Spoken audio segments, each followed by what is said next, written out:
Hello guys, welcome to another video of stock market friends. Indo M I M Limited का जिस IPO का आज date होगा, subscription open हो रहा है, यानी कि लाइव सब्सक्रिप्शन जीएमपी कितना चल रहा है, लिस्टिंग कितना मिलेगा, परफॉर्मेंस कैसा रहा, फाइनल डिसीजन क्या है, इन सभी पॉइंट्स को डिस्कस करेंगे। और ये कोई रिकमेंडेशन वीडियो नहीं है, इसलिए जो भी फाइनल डिसीजन होगा अपने रिस्क पर लीजिएगा। चलिए फ्रेंड्स, वीडियो को स्टार्ट करते हैं।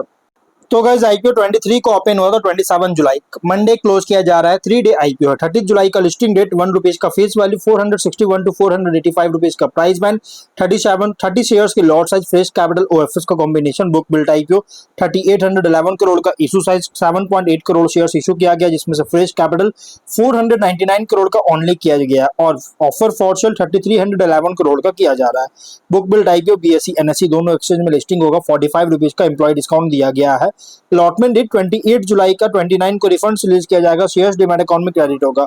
ऑफर दी गई है क्यूआईबी एंकर इंक्लूड नहीं करेंगे। 19.9 बिग एच9 10 स्मॉल एच9 5 रिटेल 34.9 एम्प्लॉय 0.2% ऑफर दी गई है, जो कि रिटेल मिनिमम 1 लॉट अप्लाई कर सकते हैं। 30 शेयर्स मिलेंगे, 14.5 थाउजेंड पे करना पड़ेगा। मैक्सिमम 13 लॉट अप्लाई कर सकते हैं, 1.9 लाख पे करना पड़ेगा। Small HNI minimum 14 lot apply कर सकते हैं, जो कि 2 लाख रुपीज पे करना पड़ेगा। बिग एचएन और maximum small HNI 68 lot apply कर सकते हैं, 9.9 लाख पे करना पड़ेगा। Big HNI minimum 69 lot apply कर सकते हैं, 10 लाख पे करना पड़ेगा। मैक्सिमम कोई लिमिट नहीं है, लेकिन अगर 5 टाइम सब्सक्राइब होता है small HNI, retail, big HNI, जिस भी कैटेगरी में आपको मिनिमम लॉट होगा। जैसे रिटेल में only 1 lot, small HNI 14 lot, big HNI only 69 lot allotment होगा अगर 5 टाइम सब्सक्राइब होता है। तो एंकर से 1141 करोड़ का फंड रेज कर चुका है। लेकिन अगर हम इसके सब्सक्रिप्शन की बात करें गाइस, तो डे 1 सब्सक्रिप्शन अगर देखा जाए तो क्यूआईबी अंडर सब्सक्राइब है, रिटेल में अंडर सब्सक्राइब, बाकी कैटेगरीज में बहुत ही ओवर सब्सक्राइब है।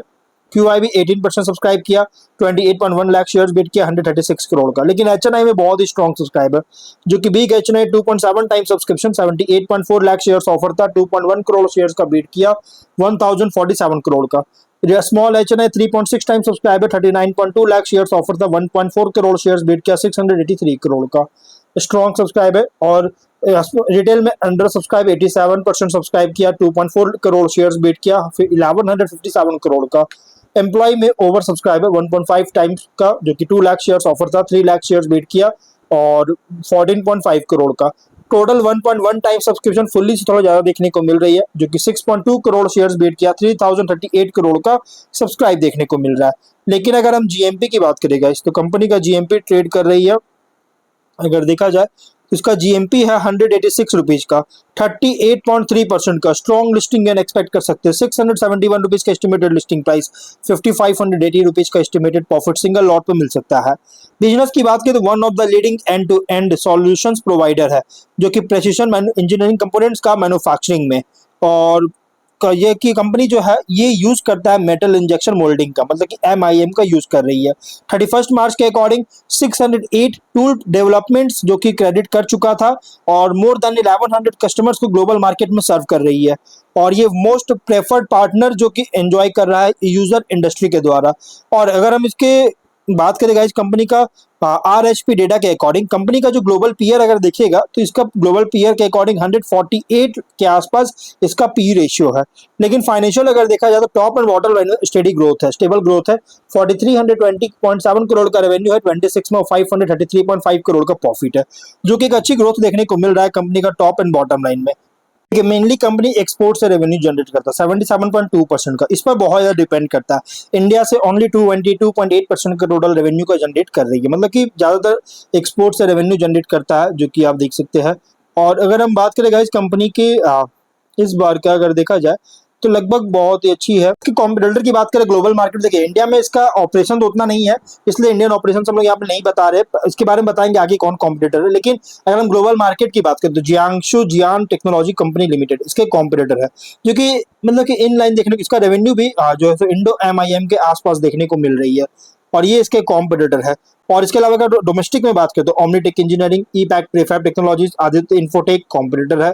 ऑब्जेक्टिव क्या था, आउटस्टैंडिंग बोरोविंग्स का इसका रीपेमेंट या पेमेंट करना चाहती है, जनरल कॉर्पोरेट पर्पस के लिए फंडिंग चाहता है।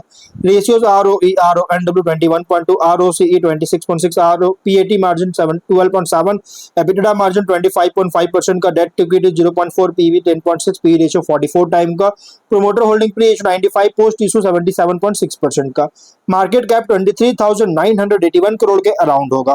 रिसेंट फाइनेंशियल डेटा के अकॉर्डिंग प्राइस बैंड जो रखा गया है फुल्ली बहुत ही एग्रेसिव, मतलब कि ओवरली प्राइस रखी गई है। लेकिन अगर हम स्वॉट एनालिसिस करें तो स्ट्रेंथ अगर देखा जाए तो कंपनी ऑपरेट कर रहा है प्रेसिशन इंजीनियरिंग और एमआईएम सेक्टर में। प्रेसिशन इंजीनियरिंग तो इंडिया में बहुत सारे कंपनीज है, बट एमआईएम सेक्टर की बात करें तो इंडिया में लिस्टेड ऐसा कोई कंपनी नहीं है, और ये one of the world's leading manufacturer है प्रेसिशन इंजीनियर्ड एमआईएम कंपोनेंट्स का। और end to end manufacturing capabilities है जिसमें included tooling MIM, investment casting and precision machining, ceramic injection moulding और additive manufacturing and assembly. Diversified customer base है automotive, aerospace, defence, medical, industrial और consumer sectors में। और strong export oriented business है जो कि एडवांस्ड मैन्युफैक्चरिंग फैसिलिटीज के साथ और टेक्नोलॉजी, ऑटोमेशन, प्रोडक्ट इनोवेशन में लगातार इन्वेस्टमेंट हो रही है, जिससे जो कि कंपनी का स्ट्रेंथ है। लेकिन वीकनेस की बात करें तो बिजनेस में सिग्निफिकेंट कैपेक्स रिक्वायर्ड है, जरूरत पड़ता है एडवांस्ड मैन्युफैक्चरिंग कैपेबिलिटीज को मेंटेन करने के लिए। रेवेन्यू डिपेंड करता है इंडस्ट्रियल और ऑटोमोटिव सेक्टर से डिमांड पर। रॉ मटेरियल प्राइस फ्लक्चुएशन के कारण प्रॉफिटेबिलिटी अफेक्ट कर सकता है। वर्किंग कैपिटल इंटेंसिव है इन्वेंट्री और कस्टमर क्रेडिट साइकिल्स के कारण।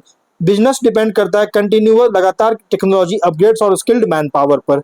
और अपॉर्चुनिटीज की बात करें तो ग्लोबल डिमांड जो है ग्रो कर रही है लाइट वेट और प्रेसिशन इंजीनियर्ड कंपोनेंट्स के लिए। Aerospace, defence, electric vehicles, medical devices का में एक्सपैंड हो रहा है। एडिटिव मैन्युफैक्चरिंग टेक्नोलॉजीज का एडॉप्शन इंक्रीज हो रही है।